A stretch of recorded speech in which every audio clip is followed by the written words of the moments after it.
Hello students, last class में हमने entropy की जनरल कैरेक्टरिस्टिक्स, एंट्रोपी क्या है, डेफिनेशन और सामान्य बातें हमने की। आज की क्लास में हम देखेंगे entropy as a function of temperature and volume. Entropy as is a function of temperature and volume. तो ये दो चर राशियों पे, दो वेरिएबल पे अगर ये डिपेंडेंट हो और वो चर राशियाँ ताप और आयतन हो तो इसे ऐसे लिखा जा सकता है D S equals to del S upon del T at constant V D T plus del S upon del V upon del T at constant T into D V. और ये हो गई हमारी फर्स्ट इक्वेशन। तो हमने एक बार आयतन को नियत रखा, ताप के साथ जो परिवर्तन हुआ देखा, फिर एक बार ताप नियत रखा और आयतन के साथ परिवर्तन हुआ देखा, दोनों को जोड़ा तो हमें मिल जाएगा कुल परिवर्तन ताप और आयतन की वजह से। ऐसा क्यों कर सकते हैं? क्योंकि एंट्रोपी एक स्टेट फंक्शन है। स्टेट फंक्शन पथ पे डिपेंड नहीं करता, इसलिए हम ताप और दाब के जो परिवर्तन है स्टेप वाइज करके भी टोटल चेंज हम देखेंगे तो वही आएगा जो दोनों के एक साथ परिवर्तन से आया है। दूसरा,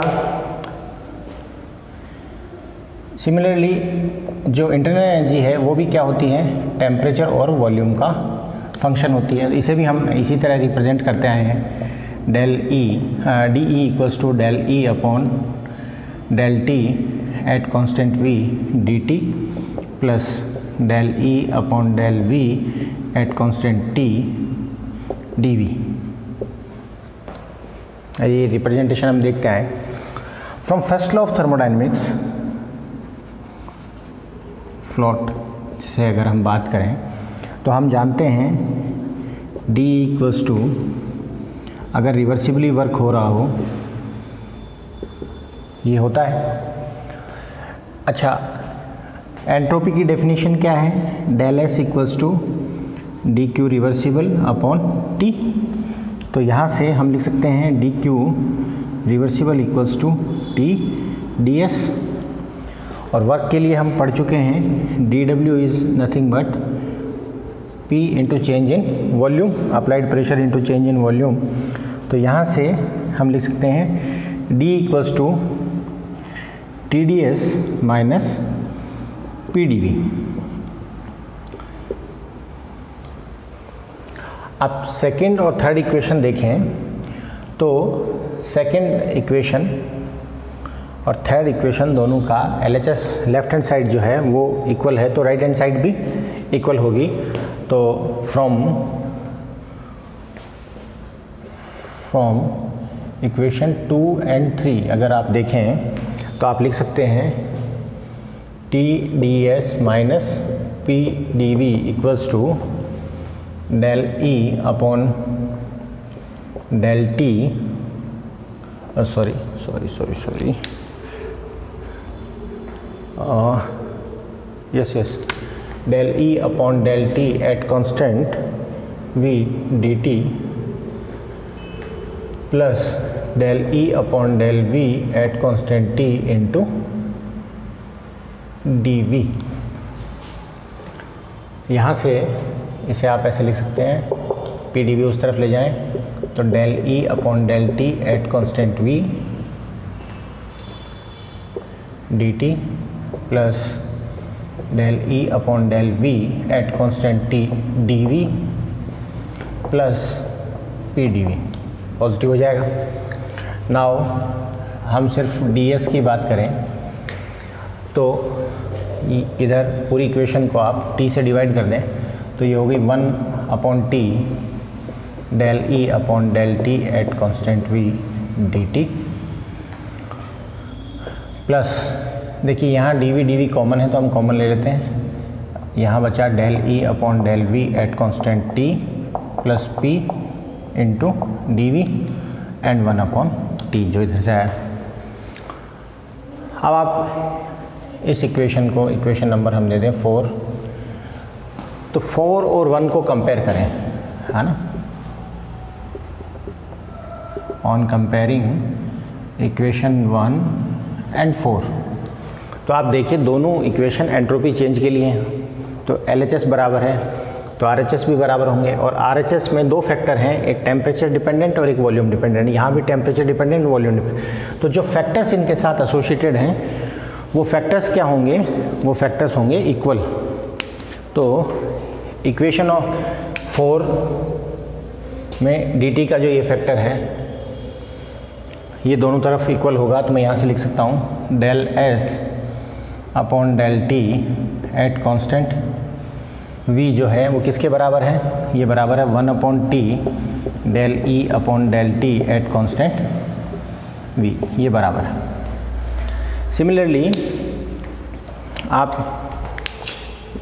dv वॉल्यूम चेंज के साथ जो फैक्टर है उसको देखें तो आप लिख सकते हैं 1 upon T del E upon del T del v at constant T plus P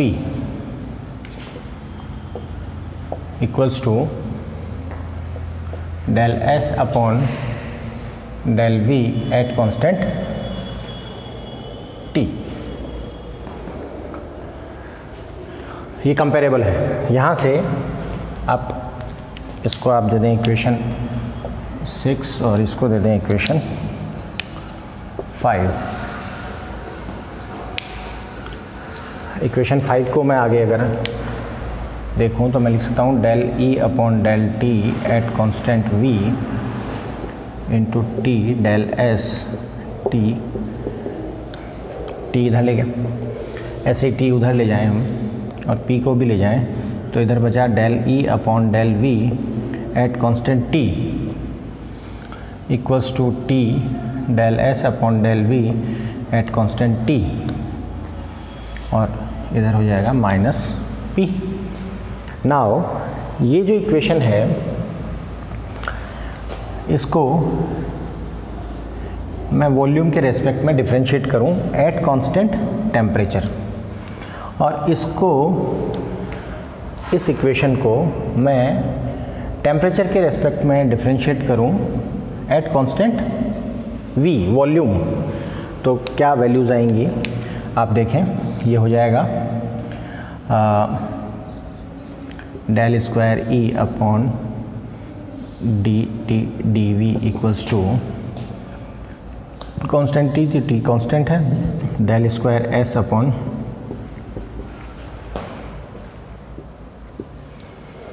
ऐसे ही इसी का इसका करें तो del E upon del V del T।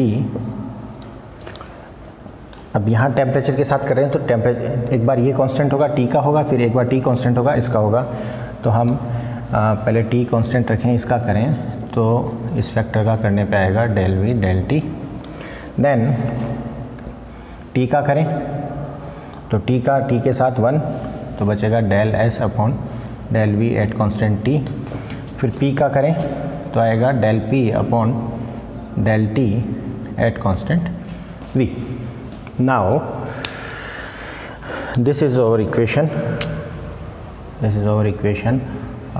7 and this is 8, equation 8। now आप देखें 7 और 8 का जो लेफ्ट हैंड साइड है वो बिल्कुल सेम है, तो लेफ्ट हैंड साइड जो है वो सिमिलर है, तो हम यहाँ सॉल्व करते हैं।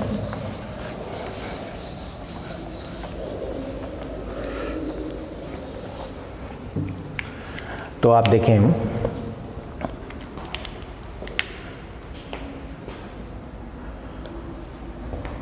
और यहाँ पे ये दोनों फैक्टर सेम है, तो मैं इक्वेशन 8 में से 7 अगर मैं माइनस कर दूँ तो क्या बचेगा, तो बचेगा del S upon del V at constant T minus del P upon del T at constant V equals to 0। देखो माइनस करेंगे, इसमें से ये माइनस हो गया, ये माइनस हो गया, ये रिमेनिंग बचा, बराबर क्या बचा 0, बराबर बचा 0। तो यहाँ से आप कह सकते हैं del S upon del V at constant T equals to del P upon del T at constant V।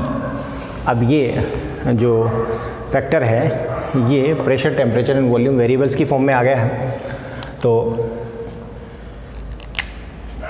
इसको हम इक्वेशन नंबर दे दें 9।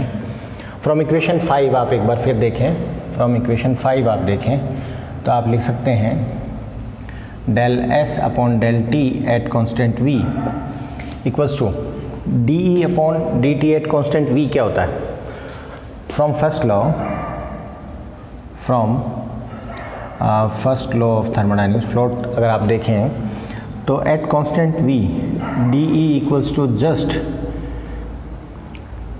डी क्यू, यहाँ क्यू जो होगा at constant V plus P D V minus P D V, तो D V तो होगा नहीं, डी वी इक्वल्स टू 0, तो वर्क जो है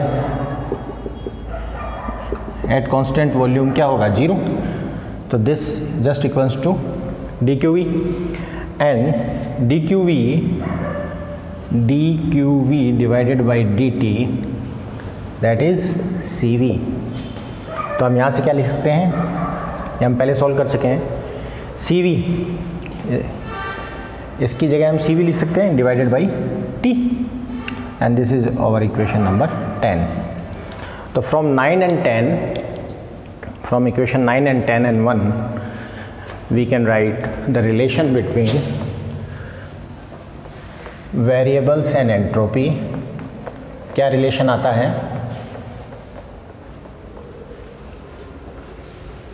क्या रिलेशन आता है आप देखें, आप लिख सकते हैं D S equals to C V upon T D T plus del P upon del T at constant V D V. ये रिलेशन आपका निकल के आता है एंट्रोपी के लिए। अब आप यहाँ से देखें ये जो फैक्टर है ये क्या बता रहा है, ये फैक्टर इक्वेशन 10 का फैक्टर आप देखें, सी वी ऊष्माधारिता हीट कैपेसिटी, 1 डिग्री टेम्परेचर बढ़ाने में जो हीट कंज्यूम होती है, तो हीट वो लेगा, वो कोई भी क्वांटिटी ले बट वो पॉजिटिव क्वांटिटी होगी, और टेम्परेचर ऑलवेज क्या होता है, पॉजिटिव होता है, तो heat capacity upon temperature it will be positive quantity. That means constant volume पर अगर आप टेम्परेचर राइज करेंगे तो एंट्रोपी ऑलवेज बढ़ेगी। यहाँ आप फैक्टर देखें कांस्टेंट टेम्परेचर पर वॉल्यूम डिफरेंस के साथ, तो ये किसके बराबर है, D P upon D T at constant volume. आप देखें वॉल्यूम आपका कांस्टेंट है और आप टेम्परेचर राइज कर रहे हैं, अब वॉल्यूम आपका कांस्टेंट है और टेम्परेचर राइज कर रहे हैं तो पार्टिकल्स का मोशन फास्ट होगा, वो सरफेस पे ज़्यादा प्रेशर लगाएंगे तो प्रेशर बढ़ेगा। ये भी पॉजिटिव है, ये भी पॉजिटिव है। अगर आप टेम्परेचर गिराएंगे तो पार्टिकल का मोशन कम होगा और सरफेस पे होने वाली टक्कर कम होंगी, फोर्स कम लगेगा, प्रेशर कम होगा।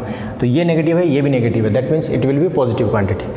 तो इसका मीनिंग क्या है, इसका मीनिंग ये है कांस्टेंट वॉल्यूम पर टेम्परेचर राइज करने पर एंट्रोपी ऑलवेज बढ़ती है। तो this is the conclusion of entropy as a function of temperature and volume. तो ये हमारी आ गई final equation number 11। So this is the relation of entropy with temperature and volume. अब हम आइडियल गैस की बात करें, अगर हमारा सिस्टम अगर आइडियल गैस हो तो हम जानते हैं फॉर आइडियल गैस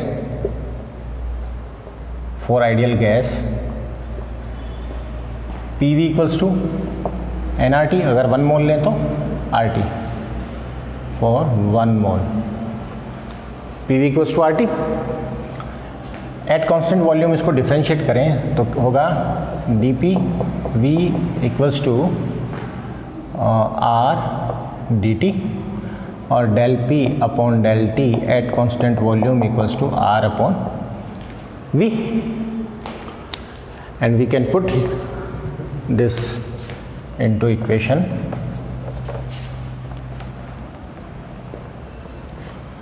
तो हम इसे अगर 11 में पुट करें तो for ideal gas del S C V upon D S equals to C V D T plus R upon V D we.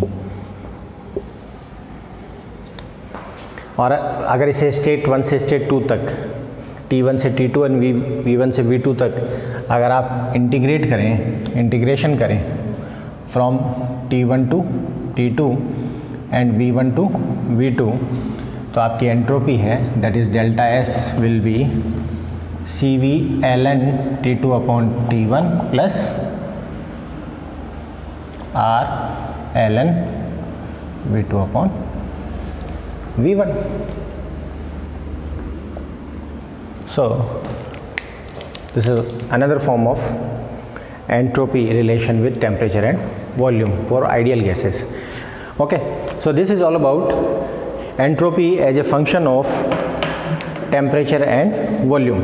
ताप और अगर आयतन का फलन है एंट्रोपी, तो नियत दाब पर ताप बढ़ाने पर एंट्रोपी सदैव क्या होगी, बढ़ेगी। So this is all about today's topic. कल हम देखेंगे या नेक्स्ट क्लास में हम देखेंगे entropy as a function of temperature and pressure. Okay, thank you.